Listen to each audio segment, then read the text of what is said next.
የኮሚሽኑ ስራ ስኬታማ እንዲሆን የሲቪክ ማህበራት ሚና ምንድነው? ምናስፈጽመው በመሳሪያ ነው። የኃይል አማራጭን የሚከተሉ አካላት ዞሮ ለማህበረሰብ ነውና እንታገላለን የሚሉት ማህበረሰቡ ላይ ደግሞ እየደረሰ ያሉትን በተለያየ አጋጣሚ መቼም ለሁሉም ኢትዮጵያዊ ግልጽ ነው። የሀገራዊ ምክክር ኮሚሽን ይዟቸው ሊፈቷቸው የሚገቡ ጉዳዮች ከዚህ በፊት በነበረው ሁኔታ በመንግስት የተናጠሉ ውሳኔ ሲደረጉ የነበሩ ናቸው። እነሱ ዘላቂ አይሆኑም። አንዱ ስልጣን የሚገኝበት ምርጫ። ስለዚህ የኃይል አማራጭን ትቶ በሰለጠነ መንገድ ባለው የህግ ማዕቀፍ በተወዳድሮ ሀሳብን ሽጦ ወደ ክልል ምክር ቤት ወደ ወረዳ ምክር ቤት ወይም ወደ ፓርላማ መግባት የሚቻልበት ማዕቀፍ ይሄና ይሄ ብቻ ነው።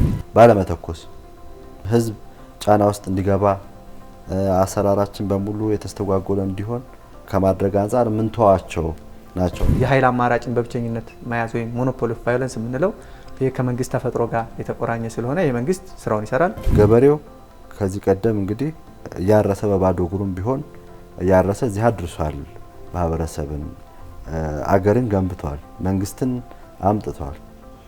አገር ድንበርን ጠብቋል።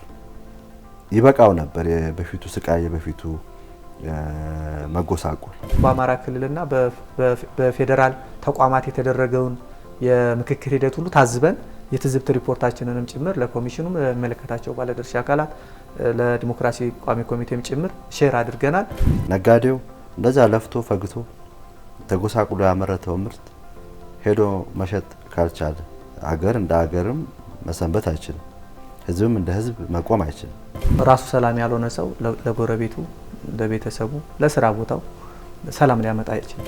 ግጭት ሊነሳ ይችላል። አለመግባባት ሊኖር ይችላል። ስልጣንን በተወሰነ ደረጃ ቢሆን ያው ህገ መንግስቱንና ያለውን የህግ ስርዓት በተከተለ መልኩ ሼር የሚደረግባቸውን ሁኔታዎች ሁሉ ማሰብ ያስፈልጋል። የተጋጨን ነው፣ መሳሪያ የተማዘዝን ነው። ስለዚህ ይብቃን።